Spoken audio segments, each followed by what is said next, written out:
انسان دو چیزوں سے بنا ہے، ایک جسم، دوسری روح۔ جسم کی مثال مکان سی ہے اور روح کی مثال مکین سی ہے۔ جسم مٹی سے بنا ہے اور روح اللہ کا امر ہے، اللہ کے حکم سے روح وجود میں آئی ہے اور بدن میں داخل ہوتی ہے۔ انسان کی جسمانی بناوٹ ماں کے پیٹ سے ہوتی ہے۔ آنکھ، کان، ناک، منہ، دل، گردہ، ہاتھ، پاؤں، ہر چیز کی بناوٹ وہ ماں کے پیٹ میں ہوتی ہے، اور پیدائش کے وقت جو کمی ہو، جو خرابی ہو، عیب ہو، وہ دنیا میں آ کر صحیح نہیں ہو سکتا۔ البتہ پیدائش کے بعد اگر کوئی عیب پیدا ہو جائے تو پھر ڈاکٹری کے ذریعے اس کو صحیح کرنا ممکن ہے کہ وہ صحیح ہو سکتی ہے۔ لیکن ماں کے پیٹ میں ہی اگر کوئی بچہ نابینا ہو، اس کی پیدائش ایسی ہو، تو وہ زندگی بھر نابینا ہی رہتا ہے، دنیا کے ڈاکٹر مل کر اس کو بینا نہیں کر سکتے۔ اسی طرح انسان کی روح ہے،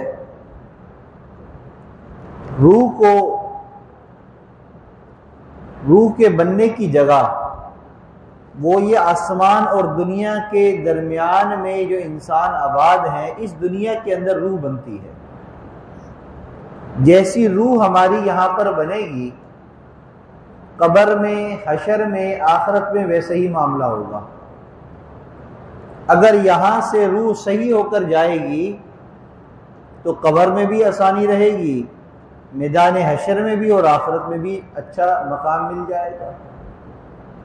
جس طرح بچہ ماں کے پیٹ سے صحیح سالم پیدا ہو تو دنیا میں بھی صحیح سالم، اسی طرح روح اگر دنیا میں زندگی گزارتے ہوئے اپنی روحوں کو ہم صاف ستھرا کر لیں گے، صحیح کر لیں گے، اللہ کا فرما بردار بنا لیں گے، تابع کر لیں گے، اس کو پاک صاف کر لیں گے، تو انشاءاللہ قبر اور حشر کے معاملات آسان ہو جائیں گے۔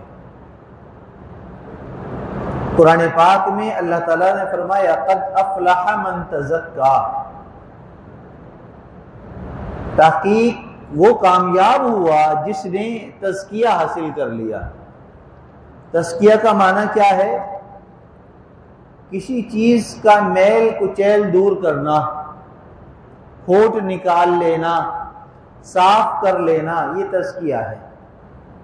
اور ہر چیز کا تزکیہ الگ الگ ہوتا ہے، الگ طریقے سے ہوتا ہے۔ مثال کے طور پر کپڑوں کا تزکیہ کیا ہے کہ اس کو پانی میں ڈالنا، سرف اور صابن لگانا اور پھر اس کو رگڑنا یا مشین میں گھمانا، تو اس سے اس کپڑے کا میل کچیل دور ہو جائے گا، اس کا تزکیہ ہو جائے گا، وہ صاف ہو جائے گا۔ اسی طریقے سے سونا ہے، سونے کی کیسے کھوٹ نکالا جاتا ہے، اس کو پگھلایا جاتا ہے۔ جو عام طور پر ہمارے یہاں زیورات استعمال ہوتے ہیں، اس میں ملاوٹ ہوتی ہے، خالص سونے کے نہیں ہوتے۔ تو جب ہم اس کو پگھلاتے ہیں دھات کے ذریعے تو پھر وہ کھوٹ الگ ہو جاتا ہے، سونا الگ ہو جاتا ہے۔ تو سونے کا کھوٹ نکالنے کا طریقہ کیا ہے؟ اس کو پگھلانا۔ اسی طریقے سے انسان کا دل ہے، انسان کا دل ہے، اس دل کو صاف کیسے کیا جا سکتا ہے؟ تزکیہ کے ذریعے۔ حضرت ابراہیم علیہ السلام نے اللہ تعالیٰ کا گھر تعمیر کیا، کعبۃ اللہ کو بنایا، اور بنانے کے بعد اس گھر کو آباد کرنے کے لیے اللہ تعالیٰ سے دعا کی، اور کیا دعا کی؟ ربنا وبعث فیہم رسولا منہم یتلو علیہم آیاتک وَيُعَلِّمُهُمُ الْكِتَابَ وَالْحِكْمَةَ وَيُزَكِّيهِمْ۔ اے اللہ، ہم نے یہ گھر بنا دیا، آپ اپنے رسول کو مبعوث فرما دیجئے، یعنی آپ صلی اللہ علیہ وسلم کے لیے دعا کی کہ آپ ان کو یہاں مبعوث فرما دیجئے وہ کیا کام کریں گے؟ 4 کام ان کے بتلائے کہ ان کی 4 ڈیوٹیاں ہونی چاہیے، اور وہ کام کیا ہے؟ دعا کون مانگ رہا ہے؟ ابراہیم خلیل اللہ علیہ السلام، اور دعا کہاں مانگ رہے ہیں؟ بیت اللہ میں، اور دعا پر آمین کہنے والے کون ہیں؟ اسماعیل ذبیح اللہ، اور آپ علیہ السلام کی دعا کی مقبولیت بن کر جو ہستی آ رہے ہیں وہ ہے محمد الرسول اللہ صلی اللہ علیہ وسلم کی ذات۔ اور کیا کام کا؟ یتلو علیہم آیاتک، سب سے پہلا کام ان کا کیا ہوگا کہ وہ آپ کی آیتوں کو، آپ کی باتوں کو لوگوں کے سامنے بیان کریں گے۔ وَيُعَلِّمُهُمُ الْكِتَابَ، اور آپ جو ان کو کتاب دیں گے قرآن پاک، وہ لوگوں کو سکھلائیں گے۔ وَالْحِکْمَةَ، اور حکمت کی باتیں بھی بتلائیں گے۔ اور چوتھا کام وَيُزَكِّيهِمْ، لوگوں کے دلوں کو صاف کریں گے، اس کا تزکیہ کریں گے۔ کیا کریں گے؟ تزکیہ۔ تو تزکیہ کرنا، دل کو صاف کرنا، یہ بہت ضروری ہے، اس لیے کہ اللہ تعالیٰ نے اپنے محبوب صلی اللہ علیہ وسلم کو مبعوث اسی لیے کیا ہے کہ لوگوں کے دلوں کو صاف کریں۔ تو ہمیں چاہیے کہ ہم اپنے دل کو صاف کریں۔ دل کے اوپر زنگ لگ جاتا ہے غفلت کی وجہ سے، دلوں کے اوپر کالک آ جاتی ہے گناہوں کی وجہ سے۔ انسان جب اللہ کی نافرمانی کرتا ہے، انسان جب کوئی گناہ کرتا ہے تو دل پر ایک سیاہ نقطہ لگ جاتا ہے، یہاں تک کہ توبہ کر لے تو اس نقطے کو اللہ کی طرف سے مٹا دیا جاتا ہے۔ لیکن اگر توبہ نہیں کرتا اور بغیر توبہ کے پھر اگلا گناہ کر لیتا ہے تو پھر دوسرا نقطہ دل پر سیاہ لگ جاتا ہے، پھر یہاں تک کہ توبہ کیے بغیر گناہ کرتا رہتا ہے اور ہر گناہ کے بدلے دل پر ایک سیاہ نقطہ لگتا ہے، یہاں تک کہ دل بالکل سیاہ ہو جاتا ہے گناہوں کی وجہ سے، نافرمانی کی وجہ سے۔ اور بعض مرتبہ ایسا ہوتا ہے کوئی انسان گناہ تو نہیں کرتا لیکن اللہ کی طرف سے غافل ہوتا ہے، غفلت برتتا ہے، اللہ کی فرما برداری والے کاموں کی طرف نہیں آتا، دلچسپی نہیں رکھتا، گناہ تو نہیں کر رہا لیکن فرما برداری بھی نہیں کر رہا، ایسے شخص کو غافل کہا جاتا ہے۔ تو انسان جب غفلت برتتا ہے تو پھر دل کے اوپر ایک میل کی تہ جم جاتی ہے۔ جس طریقے سے ہم کسی چیز کی صفائی نہ کریں تو اس پر گرد و غبار، مٹی جو ہے وہ آنا شروع ہو جاتی ہے، یہاں تک کہ جتنے دن زیادہ گزرتے ہیں صفائی نہ کرنے کی اتنی مٹی زیادہ جم جاتی ہے، اور پھر ایک وقت آتا ہے کہ وہاں پر مکڑی جالے بنا لیتی ہے اور کیڑے مکوڑوں کی وہاں پر آمد و رفت ہو جاتی ہے مٹی دھول ہونے کی وجہ سے۔ بالکل ایسے ہی انسان جب اللہ سے غافل ہوتا ہے تو اس کے دل کے اوپر دنیا کی محبتوں کی، دنیا کی چاہتوں کی، دنیا کی لذتوں کی گرد و غبار آ جاتی ہے، اور اس میں کیڑے مکوڑے اور مکڑی کے جالوں کی طرح رکاوٹیں پیدا ہو جاتی ہیں۔ پھر اس کو صاف کرنا ضروری ہے۔ جب تک کہ صفائی نہیں ہوگی دل چمکدار نہیں ہوگا، اور دل چمکدار نہیں ہوگا تو پھر عبادت کا لطف نہیں آئے گا، عبادت کی لذت محسوس نہیں ہوگی، نماز پڑھنے کو دل نہیں چاہے گا۔ آج بہت سی خواتین یہ شکایت کرتی ہیں، گھر میں ہیں، فارغ ہیں، کوئی کام کاج نہیں ہے لیکن نماز نہیں پڑھتی، کیوں؟ دل نہیں چاہتا۔ بہت سارے مرد حضرات ہیں، باہر دکانوں پر بیٹھے ہیں، چبوتروں پر بیٹھے ہیں، سفر میں ہیں، آفسوں میں ہیں، کام پر ہیں، فارغ ہیں، نماز کا وقت ہے، نماز پڑھ سکتے ہیں لیکن پڑھتے نہیں ہیں۔ وجہ کیا ہے؟ دل نہیں چاہ رہا نماز پڑھنے کو۔ تو جو دل نہیں چاہ رہا تو اس کی وجہ یہ ہے کہ دل کے اوپر گرد و غبار آ چکا ہے، اس میں میل کچیل آ چکا ہے، اب اس کی صفائی کی ضرورت ہے۔ شاہ ولی اللہ محدث دہلوی رحمۃ اللہ علیہ فرماتے ہیں کہ زمین کو پاک کرنے کے 2 طریقے ہیں۔ ایک طریقہ یہ ہے کہ کسی زمین پر کوئی گندگی ناپاکی لگ جائے تو وہاں پر سورج کی تپش اس پر لگے اور سورج کی گرمی کی وجہ سے اس گندگی کے اثرات ختم ہو جائیں، بدبو ختم ہو جائے، اس کے نشان ختم ہو کر بالکل معمولی سے رہ جائے، تو وہ جگہ پاک ہو جاتی ہے، وہ زمین پاک ہو جاتی ہے، وہ روڈ پاک ہو جاتا ہے، وہ فرش پاک ہو جاتا ہے۔ یہی وجہ ہے کہ ہم سفر کر رہے ہوں ہائی وے کے اوپر، ایکسپریس وے پہ یا مین روڈ پر کہیں پر بھی سفر کر رہے ہوں، وہاں پر نماز کا وقت ہو جائے، مسجد نہ ملے تو کیا حکم ہے کہ روڈ پر آپ نماز پڑھ لیں، آپ کی نماز ہو جائے گی، اس لیے کہ اللہ کی زمین ہر جگہ سے پاک ہے۔ وجہ کیا؟ اگر وہاں کبھی ناپاکی لگی بھی ہوگی، اگر کوئی گندگی آئی بھی ہوگی تو دھوپ کی وجہ سے وہ گندگی ختم ہو چکی، اب وہ زمین دوبارہ پاک ہو چکی ہے۔ تو شاہ ولی اللہ محدث دہلوی رحمۃ اللہ فرماتے ہیں زمین کو پاک کرنے کا ایک طریقہ یہ ہے کہ اس پر دھوپ لگے جس کی وجہ سے ناپاکی کا اثر ختم ہو جائے، اور دوسرا طریقہ یہ ہے کہ اس پر اتنا پانی ڈالا جائے، اتنا پانی برسایا جائے کہ پانی کے لگنے کی وجہ سے، گرنے کی وجہ سے وہاں گندگی کا نام و نشان ختم ہو جائے، اس کے اثرات ختم ہو جائے۔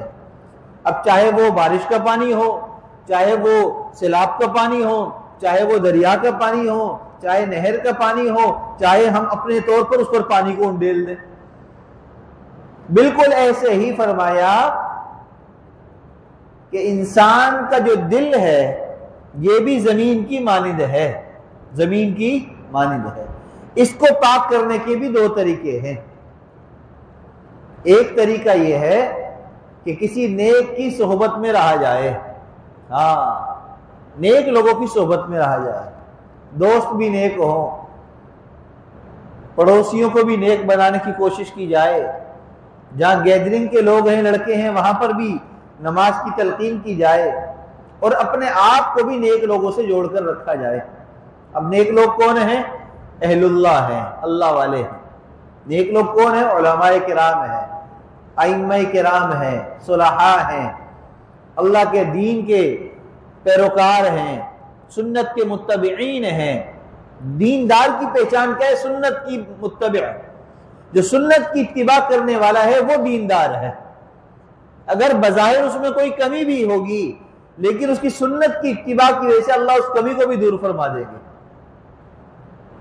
تو اس کا آسان سا طریقہ یہ ہے کہ نماز کی پابندی کی جائے، مسجد کے امام صاحب کے ساتھ زیادہ رہا جائے، نماز کی پابندی ہوگی تو زیادہ ملاقات ہوگی، مسجد میں تعلیم کا حلقہ ہوتا ہے، تعلیم میں جڑا جائے، جماعت میں نکلا جائے، اللہ والوں کی صحبت کو حاصل کرنے کے لیے وہاں پر شب جمعے کے بیان میں جایا جائے، یہاں علماء کرام کے مختلف جگہوں پر دروس ہوتے ہیں، کہیں درس قرآن ہو رہا ہے، کہیں درس حدیث ہو رہا ہے، کہیں اصلاحی بیان ہو رہا ہے، ان کے ساتھ بیانوں میں شرکت کی جائے۔ تو یہ کیا ہے؟ اہل اللہ کی صحبت۔ نیک لوگوں کی صحبت کی وجہ سے دل کے اوپر جو سیاہی ہے یا گرد و غبار ہے وہ چھٹنا شروع ہو جائے گا، صاف ہونا شروع ہو جائے گا۔ اور دوسری چیز جس سے زمین، دل کی زمین بالکل پاک صاف ہو جاتی ہے وہ اللہ کا ذکر ہے، اللہ کا ذکر ہے۔ اور اللہ کا ذکر کتنا کرنا ہے؟ یا ایھا الذین آمنوا اذکروا اللہ ذکرا کثیرا، اے ایمان والو اللہ کو کثرت سے یاد کیا کرو۔ قرآن پاک کی تلاوت کرنا اللہ کا ذکر ہے، لا الہ الا اللہ کی تسبیح پڑھنا اللہ کا ذکر ہے، سبحان اللہ و بحمدہ سبحان اللہ العظیم کی تسبیح پڑھنا اللہ کا ذکر ہے، لا الہ الا انت سبحانک انی کنت من الظالمین کی تسبیح پڑھنا اللہ کا ذکر ہے، چلتے پھرتے اللہ کا دھیان رکھنا اللہ کا ذکر ہے، راستے سے تکلیف دہ چیز کو ہٹا دینا بھی اللہ کا ذکر ہے، کیونکہ انسان جب تک نیکی کر رہا ہے گویا کہ اللہ کو دل میں یاد کر رہا ہے، اور اللہ کی یاد والا کام جب تک کر رہا ہے وہ ذاکرین کی محفل میں شامل ہے، ذاکرین والے لوگوں میں شامل ہے۔ تو جو انسان اللہ کا ذکر کثرت سے کرتا ہے اللہ اس کو اپنا دھیان عطا فرما دیتے ہیں، اس کے دل کے اندر اللہ کی یاد آ جاتی ہے۔ اللہ کے محبوب صلی اللہ علیہ وسلم نے صحابہ کرام کے دلوں کو ایسا صاف ستھرا کر دیا، ایسی اس پر محنت کی کہ وہ ان کا دھیان ہر وقت اللہ کی طرف رہتا تھا، جس کی وجہ سے قرآن پاک میں اللہ تعالیٰ نے ان کی صفات بیان فرمائی، محمد الرسول اللہ والذین معہ اشداء علی الکفار رحماء بینہم، محمد اللہ کے رسول ہیں اور جو ان کے ساتھ ہیں، معہم اشداء علی الکفار، جب کافروں سے مقابلے کے لیے جنگ کے میدان میں آتے ہیں تو سخت ہو جاتے ہیں، ڈٹ جاتے ہیں، پیچھے نہیں ہٹتے، بزدلی نہیں دکھاتے، لیکن جب وہاں سے لوٹتے ہیں اپنے گھروں کو آتے ہیں بازاروں میں آتے ہیں، اپنے شادی بیاہ کے معاملات ہوتے ہیں، آس پڑوس کے معاملات ہوتے ہیں، تو رحماء بینہم، آپس میں رحم دلی کے ساتھ زندگی گزارتے ہیں، اور رحم دلی کے بے شمار واقعات ہیں۔ ایک حدیث مبارکہ کا مفہوم ہے، ایک صحابی نے بکری ذبح کی اور اس کا گوشت بنایا گھر میں پکانے کے لیے، اس کی سری بچ گئی، تو انہوں نے سوچا کہ میرے گھر تو گوشت پک گیا، پڑوس میں پتہ نہیں کچھ کھانے کو ہے کہ نہیں، لہٰذا یہ سری میں ادھر دے دیتا ہوں کہ ان کے گھر میں بھی کچھ پک جائے گا۔ انہوں نے سری اگلے گھر میں دے دی۔ اللہ کی شان، جس پڑوسی کو وہ سری ملی ان کے ہاں بھی کچھ کھانے کا انتظام ہوگا یا نہیں بھی ہوگا، انہوں نے سوچا کہ میں اپنے پڑوسی کا خیال کرتا، انہوں نے اپنے پڑوس کے ہاں بھیج دی۔ یوں وہ سیڑھی گھومتے گھومتے دوبارہ 8 گھروں سے گھوم کر اسی گھر میں واپس آ گئی۔ یہ رحماء بینہم، ہر ایک کو دوسرے کا خیال ہے کہ اس کو جو ہے یہ کھانا مل جائے، اس کو پانی مل جائے۔ ایک جنگ کے موقع پر ایک صحابی زخمی حالت میں پڑے ہوئے ہیں، ان کے چچا زاد بھائی مشکیدی میں پانی لے کر آئے ان کے پاس، اور آ کر ان کو پانی ان کے منہ میں دینے لگے تو انہوں نے اپنا منہ بند کر لیا اور اشارہ کیا۔ قریب دوسرے صحابی زخمی حالت میں پڑے تھے، غالباً غزوہ احد کا واقعہ ہے، کہا کہ پہلے ان کو پانی پلا دیں۔ وہ ان کے پاس گئے پانی پلانے کے لیے، تو ان صحابی نے اپنا منہ بند کیا اور اشارہ کیا کہ ان سے آگے ایک اور صحابی زخمی حالت میں پڑے ہیں، آپ ان کو پہلے پانی پلا دیں۔ جب وہ تیسرے صحابی کے پاس پہنچے تو وہ اللہ کی جان اللہ کو سپرد کر کے روانہ ہو چکے تھے، شہید ہو چکے تھے۔ واپس پلٹے دوسرے صحابی کے پاس، جب وہاں آئے تو وہ بھی شہید ہو چکے، اور پھر اپنے کزن کے پاس آئے تو وہ بھی شہید ہو چکے۔ تو یہ ہے رحماء بینہم، آپس میں ایک دوسرے کے اتنے نرم دل ہیں، رحم دل ہیں کہ سختی کے موقع پر بھی جب خود پیاس کی شدت ہے، پیاس لگی ہے، دوسرے بھائی کو پانی پلانے پر ترجیح دے رہے ہیں۔ تو آج ضرورت اس بات کی ہے کہ ہم مسلمان اپنے آپ کو ہم کہتے ہیں کہ ہمارا کلمہ ایک ہے، ہمارا قرآن ایک ہے، اللہ ایک ہے، رسول ایک ہے، ہم سب ایک ہیں، ہمارا ملک ہے، لیکن یہاں رہنے والے ہم سب الگ الگ کیوں ہیں؟ ہمارے مزاج الگ کیوں ہے؟ ہمارا رہن سہن الگ کیوں ہے؟ ہم آپس میں تعلقات کے اندر فرق کیوں کرتے ہیں؟ اپنے پرائے کو فرق کیوں کرتے ہیں؟ یہ سب ہم ایک ہیں، اللہ بھی ایک ہے، رزق دینے والی ذات بھی ایک ہے، اللہ ہی ہمیں پال رہے ہیں، اللہ ہی ہمیں کھلا رہے ہیں۔ تو اس اللہ کی ہم مانیں اور اس اللہ کے محبوب صلی اللہ علیہ وسلم کی کامل اتباع کریں، اور جس طرح صحابہ کرام نے اتباع کی ویسے ہم آپ کی اتباع کریں، تو تب جا کر ہم کامل مومن بنیں گے، تو پھر ہمارے دلوں کی صفائی ہوگی۔ اور اللہ تعالیٰ نے قرآن پاک میں صحابہ کرام کے بارے میں فرمایا اولئک الذین امتحن اللہ قلوبہم للتقوی، میں نے ان جماعت والوں کے دلوں کا امتحان لیا تقوی کے اندر، اور میں نے ان کو کامل پایا۔ جب ہی فرمایا رضی اللہ عنہم ورضوا عنہ، کہ اللہ ان سے راضی ہے، یہ بھی اللہ سے راضی ہو جائیں۔ اللہ ان کو کہیں گے کہ میں تو راضی ہوں، تم بھی راضی ہو جاؤ۔ اگر ہم چاہتے ہیں قیامت کے دن اللہ ہمارے بھی انہی کے ساتھ شامل کر لیں، تو ضرورت اس بات کی ہے کہ ہم ان کی اتباع کریں، ہم ان کے نقش قدم پر چلتے ہوئے اتباع کریں۔ یہ تو صحابہ تھے جس کے واقعات ہم سن کر حیران ہوتے ہیں، وہ تو صحابہ تھے، ہم تو عام سے لوگ ہیں۔ ان کے بعد کے زمانے تابعین میں سے ایک امام گزرے، امام زین العابدین رحمۃ اللہ علیہ، ان کا انتقال ہو گیا، ان کا انتقال ہو گیا۔ ان کے انتقال وقت مسجد کے امام تھے، درس دیا کرتے تھے، جمعہ پڑھاتے تھے، علاقے والے ان سے بڑا فائدہ دینی حاصل کر رہے تھے، مرد بھی عورتیں بھی ان کے حلقے میں شامل تھے، ان کے دروس میں آتے تھے، سب کو دینی اعتبار سے فائدہ ہو رہا تھا۔ انتقال ہو گیا، لوگ بڑا افسردہ ہوئے، غمزدہ ہوئے، غمگین ہوئے، رنجیدہ ہوئے۔ ایک دن گزرا، 2 دن گزرے، پھر مختلف گھروں سے آوازیں آنے لگیں، کہاں ہے وہ کہ جو ہمارے گھروں میں پانی بھر کے دیا کرتا تھا؟ اللہ اکبر کبیرہ۔ نہلانے والے بتلاتے ہیں امام زین العابدین رحمۃ اللہ علیہ کو جب غسل دینے لگے تو آپ کے کندھوں پر، کمر پر گہرے گہرے نشان پڑے ہوئے تھے۔ تو ہم حیران تھے کہ کیا معاملہ ہے۔ تو 1-2 دن کے بعد پتہ یہ چلا کہ علاقے کے اندر جتنے بھی ایسے گھر ہیں کہ جہاں پر کوئی مرد نہیں تھا پانی بھرنے کے لیے کنویں سے لا کر، تو رات کے اندھیرے میں لوگوں کے گھروں پر پانی بھر کر دیا کرتے تھے، ایسے خدمت کیا کرتے تھے۔ ہم چاہتے ہیں کہ اب خدمت کریں تو ہمارا نام آ جائے، ہم کوئی کام کریں تو ہمیں لوگ پہچان لیں، ارے نہیں، ایک ہاتھ سے اللہ کے راستے میں خرچ کریں، دوسرے ہاتھ کو پتہ بھی نہ چلے۔ کیا مطلب؟ کہ اس طریقے سے خرچ کریں کہ دل میں کبھی یہ خیال بھی نہ گزرے کہ میں نے خرچ کیا تھا، میں نے یہ کام کیا تھا، کبھی یہ خیال بھی نہ آئے۔ یہ مطلب ہے دوسرے ہاتھ کو پتہ نہ چلنے کا، کہ جائے کہ ہم علل اعلان کریں، دوسروں کے سامنے کریں۔ یہی وجہ ہے کہ مساجد کے اندر عام طور پر چندے کے باکس لگائے جاتے ہیں تاکہ کسی کے سامنے ہاتھ پھیلانا نہ پڑے، جس کو بھی خرچ کرنا ہو وہ چپکے سے اس کے اندر ڈال دے۔ اللہ اور اس کے بندے کا معاملہ ہے، وہ جانے، اللہ جانے۔ ہاں کچھ مخصوص کام ہوا کرتے ہیں، کچھ مخصوص چیزیں ہوا کرتی ہیں، اس کے لیے بعض دفعہ ظاہر کرنا پڑتا ہے، دینے کے ہوتے ہوئے کسی کے ہاتھ میں تھمانا پڑتا ہے، یا کوئی ایسا معاملہ ہوتا ہے تو وہاں خرچ کرتے ہوئے ظاہر کر دینا کوئی گناہ کی بات نہیں، کوئی حرج کی بات نہیں، اخلاص کے خلاف نہیں ہے۔ لیکن عام طور پر ہمیں یہ عادت اپنانی چاہیے کہ ہم کوشش کیا کریں خرچ کرتے ہوئے اتنا اخلاص سے خرچ کریں کہ دل کے اندر بھی خیال نہ آئے کہ میں نے اس کی مدد کی تھی یا میں نے یہ کام کیا تھا۔ اللہ ہمیں ایسے اخلاص عطا فرما دے، کامل اتباع کی توفیق عطا فرما دے۔